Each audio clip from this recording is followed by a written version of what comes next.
عن أبي هريرة رضي الله عنه أن رسول الله صلى الله عليه وسلم বিখ্যাত সাহাবী আবু হুরায়রা রাদিয়াল্লাহু তাআলা আনহু বর্ণনা করেন, রাসূল আকরাম সাল্লাল্লাহু আলাইহি ওয়াসাল্লাম তিনি বললেন, আতাদরুনা মাল মুফলিসু, হে আমার সঙ্গী সাথী, ও সাহাবারা, তোমরা বলো তো দেখি কোন ব্যক্তি সবথেকে নিঃস্ব, কোন ব্যক্তি সবথেকে অসহায়, তোমরা বলতে পারো কি? ক্বালু, এবার সাহাবীগণ বললেন, আল মুফলিসু ফিনা মান লা দিরহাম লাহু ওয়ালা দিনার। হে রাসূল সাল্লাল্লাহু আলাইহি ওয়াসাল্লাম, আমরা তো মনে করি আমাদের মধ্য থেকে যাদের নিকট কোনো উপকারী কোনো বস্তু নাই, যাদের নিকট কোনো দিনার নাই, দিরহাম নাই, যার নিকট কোনো সম্পদ নাই, ওই ব্যক্তিকে আমরা নিঃস্ব মনে করে থাকি। মনোযোগ সহকারে শোনার চেষ্টা করবেন। ফাকালাত, এবার রাসূল সাল্লাল্লাহু আলাইহি ওয়াসাল্লাম বললেন, না না না, ওরা তো নিঃস্ব নয়। নিঃস্ব তাহলে কারা? ইন্নাল মুফলিসা মিন উম্মতি মান ইয়াতি ইয়াউমাল কিয়ামাহ, আমার উম্মতের মধ্য থেকে সবথেকে নিঃস্ব, সবথেকে অসহায় তো ওই ব্যক্তিরা যারা কিয়ামতের ময়দানে উপস্থিত হবে বিসলাতিন, নামাজের সওয়াব নিয়ে, ওয়া সিয়ামিন, সিয়ামের সওয়াব নিয়ে, রোজার সওয়াব নিয়ে, ওয়া যাকাতিন, এবং যাকাতের সওয়াব নিয়ে। এই যে তিনটা বড় বড় ফরজ ইবাদত, নামাজ, সিয়াম, যাকাত, এই তিনটা ইবাদতের সওয়াব নিয়ে কিয়ামতের ময়দানে উপস্থিত হবে, তবুও কেন তারা নিঃস্ব? সাহাবারা অবাক হয়ে গেলেন। অবাক হওয়ার কারণে রাসূল সাল্লাল্লাহু আলাইহি ওয়াসাল্লাম পরে বললেন, ও সাহাবারা, তোমরা অবাক হইও না, এই জন্যই তারা কিয়ামতের ময়দানে সওয়াব থাকা সত্ত্বেও তারা অসহায় হবে, নিঃস্ব তারা এই জন্যই হবে। পক্ষান্তরে তাদের বিপরীতে, তাদের অভিযোগে কিছু ব্যক্তি উপস্থিত হয়ে বলবে, ওয়ায়াতি ক্বাদ শাতামা হাযা, আল্লাহ এই ব্যক্তি আমাকে গালি দিয়েছে, ওয়াকাযাফা হাযা, আরেকজন এসে বলবে, এই ব্যক্তি আমার প্রতি অপবাদ দিয়েছে, মিথ্যা অপবাদ দিয়েছে, মিথ্যা অপবাদ দিয়ে আমাকে জেলের মধ্যে ঢোকায় দিয়েছে, মিথ্যা অপবাদ দিয়েছে। আর আরেকজন ব্যক্তি এসে বলবে, ওয়া কালামা হাযা, হে আল্লাহ রাসূল, হে আল্লাহ রাব্বুল আলামিন, অমুক ব্যক্তি অনেক সাহাবের অধিকারী ঠিক আছে, কিন্তু এই ব্যক্তি ওয়া কালামা হাযা, আমার খাবার সে ভক্ষণ করে খেয়েছে, আমার রিজিক সে নষ্ট করেছে, আমার রিজিক সে কেড়ে নিয়ে খেয়েছে। ওয়া সাফাকা দামা হাযা, আরেকজন ব্যক্তি এসে বলবে, সে আমার রক্ত প্রবাহিত করেছে। আরেকজন ব্যক্তি এসে বলবে, ওয়া দারাবা হাযা, সে আমার প্রতি জুলুম করেছে, আমাকে মেরেছে, আমাকে প্রহার করেছে। এভাবে একের পর এক তার প্রতি অভিযোগ আনতে থাকবে। সকলে যখন অভিযোগ আনতে থাকবেন, তখন আল্লাহ রাব্বুল আলামিন কি করবেন? ফায়াকা হাযা মিন হাসানাতিহি ওয়া হাযা মিন হাসানাতিহি, ওই যে নামাজের সওয়াব, রোজার সওয়াব এবং যাকাতের সওয়াব, এই যে সওয়াবগুলো থেকে তাদের ঋণ পরিশোধ করা শুরু করবেন, তাদের ঋণ পরিশোধ করা শুরু করবেন। এরপর কি হবে? ফাইন ফানিয়াত হাসানাতুহু ক্বাবলা ইয়াকদিয়া মা আলাইহি, ঋণ পরিশোধ করতে করতে যখন তার নামাজের সওয়াব, সিয়ামের সওয়াব, যাকাতের সওয়াবগুলো যখন শেষ হয়ে যাবে, তখন করার কি? তখন উখিযা মিন খাতায়াহুম, ওই যে আগের হাদিসে বলতেছিলাম, এখানে বলা হয়েছে উখিযা মিন খাতায়াহুম, মাজলুম ব্যক্তিদের জীবনের যত গুনাহগুলো রয়েছে, ফাতুরিহাত আলাইহিম, সেই সমস্ত গুনাহগুলো জুলুমকারীর তাদের উপরে ঝুলিয়ে দেওয়া হবে। সুম্মা তুরিহা ফিন নার, অতঃপর এই ব্যক্তিকে জাহান্নামের মধ্যে নিক্ষেপ করা হবে। নাউযুবিল্লাহ। তাহলে জুলুম দেখেন কত ভয়াবহ একটি পাপ। এই জুলুমের কারণে কিয়ামতের দিন মানুষ হবে বড় অসহায় এবং নিঃস্ব, যাদের জন্য সুপারিশ করার মতো কেউ থাকবে না, তাদের সাহায্যকারী কেউ থাকবে না, তাদের পরম বন্ধু কেউ থাকবে না। মানুষ পৃথিবীতে জুলুম করে নির্দ্বিধায়, মনে করে আমাদের উপর তো কোনো আযাব আসতেছে না, আল্লাহ সম্ভবত আমাদের প্রতি গাফেল, আল্লাহ আমাদের বিষয়টা দেখতেছে না, এমনটা নয়। আল্লাহ রাব্বুল আলামিন সূরা ইব্রাহিম 42 থেকে 46 নম্বর আয়াত পর্যন্ত এই বিষয়ে একটা সুন্দর চ্যাপ্টার আলোচনা করেছেন। আল্লাহ রাব্বুল আলামিন বলেন, ওয়ালা তাহসাবান্নাল্লাহু গাফিলান আম্মা ইয়ামালুজ জালিমুন, হে নবী, তুমি কিন্তু যারা জালেম করছে তাদের ব্যাপারে আমি আল্লাহকে কখনো গাফিল মনে করো না, উদাসীন মনে করো না। ইন্নামা ইউআখিরুহুম লিয়াউমিন তাশখাসু ফীহিল আবসার, ইন্নামা ইউআখিরুহুম, মূলত আমি আল্লাহ রাব্বুল আলামিন তাদেরকে একটু ছাড় দিয়েছি, ঢিল দিয়েছি, তারা জুলুম করতেছে। লিয়াউমিন তাশখাসু ফীহিল আবসার, সেদিন পর্যন্ত তাদেরকে অবকাশ দিয়েছি। ইয়াউমিন তাশখাসু ফীহিল আবসার, যেদিন ভয়ের কারণে, ভয়ে আতঙ্কে যেদিন তাদের চক্ষুগুলো স্থির হয়ে যাবে, সেই দিন পর্যন্ত আমি তাদেরকে সময় দিয়েছি। এরপর বললেন মুহতিঈনা মুকনিঈ রুসিহিম লা ইয়ারতাদ্দু ইলাইহিম তারফুহুম। মুহতিঈনা মুকনিঈ রুসিহিম, সেদিনে জালেমরা ভয়ে আতঙ্কে তারা কি করবে? তারা তাদের মাথা তুলে পালাতে থাকবে, এদিক ওদিক পালানোর চেষ্টা করবে। ইলাইহিম লা ইয়ারতাদ্দু ইলাইহিম তারফুহুম, কিন্তু তাদের দৃষ্টি তাদের দিকে ফিরে আসবে না। জালেমরা সেদিন পালানোর চেষ্টা করবে, কিন্তু তাদের দৃষ্টি আর তাদের দিকে ফিরে আসবে না। আল্লাহ রাসূল সাল্লাল্লাহু আলাইহি ওয়াসাল্লাম হাদিসের মধ্যে বলেছেন, যুলমু যুলমাতুন ইয়াউমাল কিয়ামা, এই জুলুম কিন্তু কিয়ামতের ময়দানে অনেক অন্ধকারের কারণ হয়ে যাবে। সুতরাং তোমরা জুলুমকে ভয় করো, জুলুম করা থেকে সাবধান থাকো। আল্লাহ রাব্বুল আলামিন বললেন, তারা জালেমরা মাথা উঁচু করে পালানোর চেষ্টা করবে, কিন্তু তাদের দৃষ্টি আর ফিরে আসবে না তাদের দিকে। চতুর্দিকে অন্ধকার, কোথাও পালানোর চেষ্টা করলে পালাইতে পারবে না। ওয়া আফিদাতুহুম হাওয়া, ফলে ভয়ের চোটে তাদের অন্তরটা উড়ে যাবে, অন্তর কাঁপতে থাকবে। তারা ভয়ে মাথা উঁচু করে দাঁড়াইতে পারবে না, ভয়ে থরথর করে কাঁপতে থাকবে। আল্লাহ রাব্বুল আলামিন পরে আয়াতে বললেন, ওয়া আনযিরিন নাসা ইয়াওমা ইয়াতিহিমুল আযাব। আল্লাহ রাব্বুল আলামিন বললেন, হে মুহাম্মদ সাল্লাল্লাহু আলাইহি ওয়াসাল্লাম, সুতরাং আপনি একটা কাজ করুন, যারা জালেম তাদেরকে আপনি এই বার্তা দিয়ে দিন যে যেদিন মানুষের নিকট আযাব চলে আসবে, সেদিন কিন্তু ফায়াকুলুল্লাযিনা যালামু, সেদিন জালেমরা বলবেন, রব্বানা, হে আমাদের প্রতিপালক, আখিরনা, আপনি আমাদেরকে একটু সময় দিন, একটু অবকাশ দিন, একটু ভালো কাজ করার জন্য সুযোগ আমাদেরকে দিন। আখিরনা ইলা আজালিন করিব, একটু সময় আপনি কি আমাদেরকে দিবেন না? নুজিব দাওয়াতাকা, আমরা আপনার ডাকে সাড়া দেব। ওয়া নাত্তাবিউর রাসূল, এবং রাসূলের আনুগত্য করব, রাসূলের পথ অনুসরণ করব। এই কথা যখন বলবেন, আল্লাহ রাব্বুল আলামিন তাদের জবাবে বলবেন, আওয়ালাম তাকুনু আকসামতুম মিন ক্বাবলু মা লাকুম মিন যাওয়াল। আল্লাহ রাব্বুল আলামিন বলবেন, চুপ করো জালেম সম্প্রদায়, তোমরা কি ইতিপূর্বে কসম করে বলনি? আওয়ালাম তাকুনু আকসামতুম, তোমরা তো আমার নামই কসম করে বলতে, মা লাকুম মিন যাওয়াল, আমাদের কখনো পতন হবে না।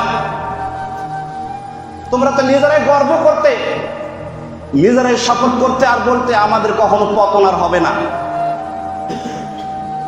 আল্লাহ রাব্বুল আলামিন বলবেন, ওয়াসাকানতুম ফি মাসাকিনিল্লাযীনা যালামু আনফুসাহুম, তোমরা তো তাদের বাসভূমিতেই বসবাস করছিলে যারা নিজেদের প্রতি জুলুম করেছিল। ওয়াতাবায়্যানা লাকুম, তাদের এই দৃষ্টান্ত আমি তোমাদের মাঝে স্পষ্ট করে দেখিয়ে দিয়েছিলাম। কাইফা ফাআলনা বিহিম, আমি তাদের সাথে কেমন আচরণ করেছি। ইতিপূর্বে যারা জুলুম করেছিল, আমি তাদের সাথে কেমন আচরণ করেছি, আমি তো তোমাদের সামনে এটা স্পষ্ট করে দেখিয়ে দিয়েছিলাম।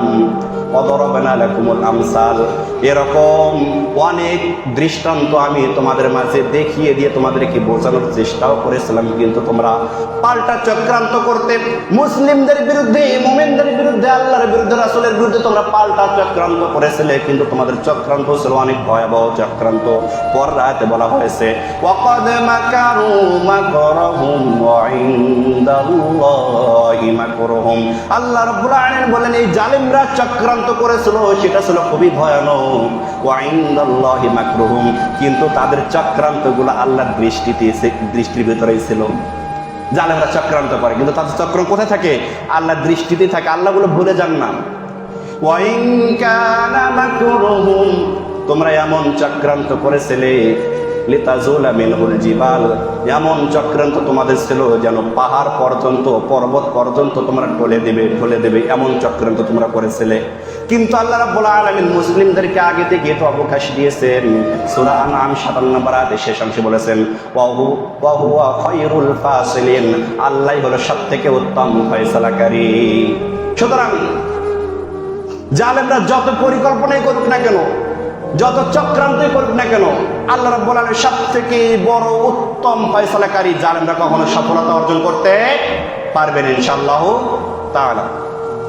এই জালেমদের সম্পর্কে সূরা মাইদা 93 নম্বর আয়াতের মধ্যে এসেছে, ولو ترى إذ الظالمون في غمرات الموت والملائكة باسطوا أيديهم أخرجوا أنفسكم اليوم تجزون عذاب الهون بما كنتم تقولون على الله غير الحق وكنتم عن آياته تستكبرون একটু মনোযোগ সহকারে শোনার চেষ্টা করুন।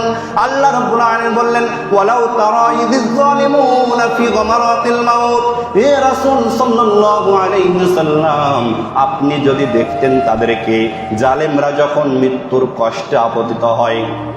ওয়ালাউ তারা ইযিজ যালিমুনা ফি গামারাতিল মাউত, জালেমরা যখন তাদের মৃত্যুর কষ্টে আপতিত হয় এই দৃশ্য যদি আপনি দেখতেন। ওয়াল মালাইকাতু বাসিতু আইদিহিম, যখন ফেরেশতারা তাদের দুইটি হাত বাড়িয়ে দেয় জালেমদের দিকে আর বলে আখরিজু আনফুসাকুম, হে পাপিষ্ঠ আত্মার অধিকারী তোমরা তোমাদের আত্মাকে বের করে দাও। আল্লাহুম্মা তুজজাউনা আযাবাল হুন, আজ থেকে তোমাদেরকে যন্ত্রণাদায়ক শাস্তি দেওয়া হবে। বিমা কুনতুম, আর এই শাস্তির কারণ হলো এটাই, তাকুলুনা আলাল্লাহি গায়রাল হাক্কি, তোমরা তো আল্লাহর প্রতি অসত্য আরোপ করে বেড়াইতে, তোমরা আল্লাহর প্রতি বিশ্বাস রাখতে না, আল্লাহর প্রতি অসত্য আরোপ করতেন। ওয়া কুনতুম আন আয়াতিহি তাস্তাকবিরুন, আর তোমরা অহংকার বশত আল্লাহর আয়াতগুলো থেকে মুখ ফিরিয়ে নিতে, আল্লাহর সঙ্গে তোমরা বিরুদ্ধাচরণ করেছিলে। আল্লাহ রাব্বুল আলামিন বলেন হে রাসূল আপনি যদি তাদের দৃষ্টান্ত দেখতেন, তাদের মৃত্যুর কষ্ট যদি আপনি দেখতেন। এরপর বলা হয়েছে সূরা আল কাহফ 29 নম্বরের শেষাংশে 29 নম্বর আয়াতের শেষাংশে বলা হয়েছে ইন্না আ'তাদনা লিয-যালিমিনা নারান আহাতা বিহিম সুরাদিকুহা, আল্লাহ রাব্বুল আলামিন বললেন আমি তো জালেমদের জন্য প্রস্তুত করে রেখেছি জাহান্নামের আগুন।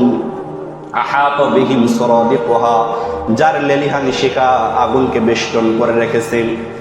ওয়াইয়াগীসু ইগাসু, তারা যখন এই জালেমরা যখন জাহান্নামের মধ্যে গিয়ে কোনো কিছু পান করার জন্য আরজ করবে, আল্লাহ পিপাসায় কলিজাটা আর সহ্য হয় না, পিপাসায় যখন পাথর হয়ে যাবে, যখন তারা কোনো কিছু পান করতে চাইবে তখন তাদেরকে এমন পানীয় পান করতে দেওয়া হবে বিমা ইনকাল মহলি, যে পানি হবে তেলের তলানির মতো টকবক করবে, ফুটন্ত পানি। ইয়াশুমিল বুজুহাম, যে পানি পান করার পূর্বে যখন মুখের সামনে নেবে মুখটা দপদপ হয়ে যাবে, মুখের গোস্তগুলো ছিঁড়ে ছিঁড়ে খসে খসে পড়তে থাকবে। কিয়ামতের ময়দানে জালেমদেরকে এমন পানি পান করতে দেওয়া হবে, পানি পান করার আগে মুখের সামনে নেওয়ার সঙ্গে সঙ্গে মুখের গোস্তগুলো রক্তগুলো টকবক করে ফুটতে থাকবে, খসে খসে পড়ে যাইতে থাকবে। বিইসা শারাব, ওই পানি কতই না নিকৃষ্ট। ওয়াসাআত মুরতাফাকা, এবং ওই থাকার স্থান না কতই নিকৃষ্ট। সুতরাং মুসলমান জুলুম থেকে নিজেকে বিরত রাখতে হবে। আপনার ক্ষমতা আছে, মহত্ব আছে, বরত্ব আছে, আপনি সমাজ নেতা, রাষ্ট্রনেতা, এই বলে যে আপনার অধীনস্থ যারা আছে তাদের প্রতি জুলুম করবেন, এটা হতে পারে না। জুলুমের কারণে কিয়ামতের ময়দানে আপনি তো আজকে জুলুম করে সুস্বাদু পানি পান করতেছেন, আপনার ছেলের জন্য আপনার মেয়ের জন্য জুলুম করতেছেন, তাদেরকে সুন্দর সুন্দর খাবার খাওয়াইতেছেন, কিন্তু যখন আপনাকে জাহান্নামের মধ্যে নিক্ষেপ করা হবে, নিক্ষেপ করার পর যখন আপনি পানি পান করতে চাইবেন তখন কিন্তু আপনাকে এমন পানি পান করানোর জন্য দেওয়া হবে যে পানিতে আপনার মুখের গোস্ত পর্যন্ত জোরে জোরে পড়তে থাকবে। এই জালেমদের সম্পর্কে আরো একখানে বলা হয়েছে সূরা সাজদা 2 নম্বর পৃষ্ঠায় বলা হয়েছে ওয়ালাউ তারা ইযিল মুজরিমুনা নাকিসু রুসিহিম ইনদা রাব্বিহিম রব্বানা বসরনা ফারজা ওয়া সামি'না ফারজি'না না'মাল সালিহান ইন্না মুকিনুন। আল্লাহ রাব্বুল আলামিন বললেন ওয়ালাউ তারা ইযিল মুজরিমুনা নাকিসু রুসিহিম ইনদা রাব্বিহিম, হে মুহাম্মদ সাল্লাল্লাহু আলাইহি ওয়াসাল্লাম আপনি যদি দেখতেন তাদের বিষয়টা, যেদিন জালেমরা তাদের রবের সামনে, তাদের প্রতিপালকের সামনে লজ্জায় যেদিন জালেমরা মাথা নিচু করে দাঁড়িয়ে থাকবে আর বলবে রব্বানা, হে আমাদের প্রতিপালক, আবসরনা, আমরা তো নিজের চোখে জাহান্নামের শাস্তিগুলো দেখতেছি, ওয়া সামি'না, আর আমরা জাহান্নামের গর্জন তো আমরা শুনতে পারতেছি, ফারজি'না, হে প্রভু আপনি আমাদেরকে একটু সময় দিন, একটু অবকাশ দিন, না'মাল সালিহা, আমরা ভালো কাজ করব। ইন্না মুকিনুন, আজকে থেকে আমরা বিশ্বাস স্থাপন করলাম। এই কথা সূরা ফাতরের 37 নম্বর আয়াতে বলা হয়েছে, ওয়া হুম ইয়াসতারিখুনা ফিহা রাব্বানা আখরিজনা না'মাল সালিহান গায়রাল্লাযী কুন্না না'মাল। সেদিন জাহান্নামীরা, এই জালেমরা জাহান্নামের মধ্য থেকে চিৎকার করবে, কান্না করবে আর বলবে, মাবুদ রব্বানা, হে আমাদের প্রতিপালক, আখরিজনা, আপনি আমাদেরকে একটু ছেড়ে দিন, একটু সময় তো আপনি আমাদেরকে দিন, না'মাল সালিহান, আমরা ভালো কাজ করব, গায়রাল্লাযী কুন্না না'মাল। ইতিপূর্বে আমরা মানুষের প্রতি জুলুম করতাম, অন্যায় করতাম, অবিচার করতাম, অন্যায়ভাবে অন্যের সম্পত্তি, অন্যায়ভাবে অন্যের রিজিক আমরা নিয়ে নিতাম, গায়রাল্লাযী কুন্না না'মাল, ওই কাজগুলো আর আজকে থেকে আমরা করব না, আপনি আমাদেরকে একটু সময় দিন। আল্লাহ রাব্বুল আলামিন তাদের জবাবে বলবে, আওয়ালাম নুআম্মিরকুম, আমি কি তোমাদেরকে সময় দিইনি? আমি কি তোমাদেরকে বয়স দেইনি? তোমরা জিন্দেগি পেয়েছিলে 60 বছর, 70 বছর, 100 বছর, এই যে এতদিন সময় তোমরা পেয়েছো, আমি কি তোমাদেরকে সময় দেইনি? মা ইয়াতাযাক্কারু ফীহি মান তাযাক্কারা, ওই সময় যদি তোমরা ইচ্ছা করতে উপদেশ গ্রহণ করবে, অবশ্যই তোমরা উপদেশ গ্রহণ করতে পারতে। ওয়া জাআকুমুন নাযীর, ওই সময় তোমাদের নিকট সতর্ককারী এসেছিল। বিভিন্ন মাদ্রাসা, মসজিদ এবং ওয়াজ মাহফিলে হুজুররা আলোচনা করেছিল, আলেমরা আলোচনা করে শোনাইছিল, জুলুমের এত শাস্তি, তোমাদের নিকট তো উপদেশ প্রদানকারী এসেছিল, কিন্তু তোমরা উপদেশ গ্রহণ করনি। ফাযুকু, অতএব তোমরা আজকে জাহান্নামের আযাব সহ্য করো, জাহান্নামের আযাব সহ্য করো। ফামা লিয-যালিমিনা মিন নাসীর, তোমাদের মতো জালেমদের জন্য আজকের দিনে আর কোনো সাহায্যকারী নেই।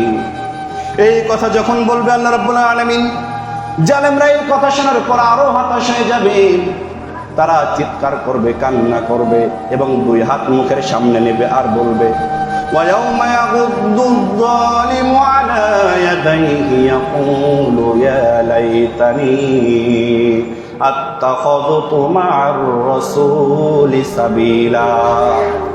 আল্লাহ রাব্বুল আলামিন বলবেন, জালেমদের জন্য কোনো সাহায্যকারী নেই।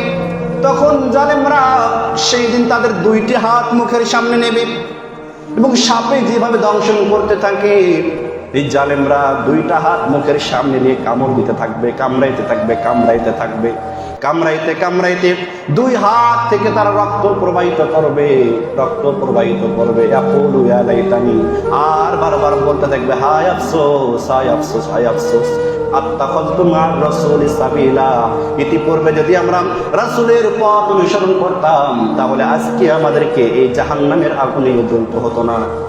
ইয়া ওয়াইলাতা লাইতানি লাম আত্তাখিয ফুলানান খলিলা, তারা আফসোস করবার বলবে, হায় আফসোস, ইতিপূর্বে পৃথিবীর বুকে যদি আমরা অমুককে বন্ধুরূপে গ্রহণ না করতাম, অমুক নেতাকে বন্ধুরূপে গ্রহণ না করতাম, অমুক নেত্রীকে বন্ধুরূপে গ্রহণ না করতাম, তাদের কথা শুনে যদি আজকে আমরা সেদিন আমরা জুলুম না করতাম, হয়তোবা আজকে আমাদের এই আযাব সহ্য করতে হতো না।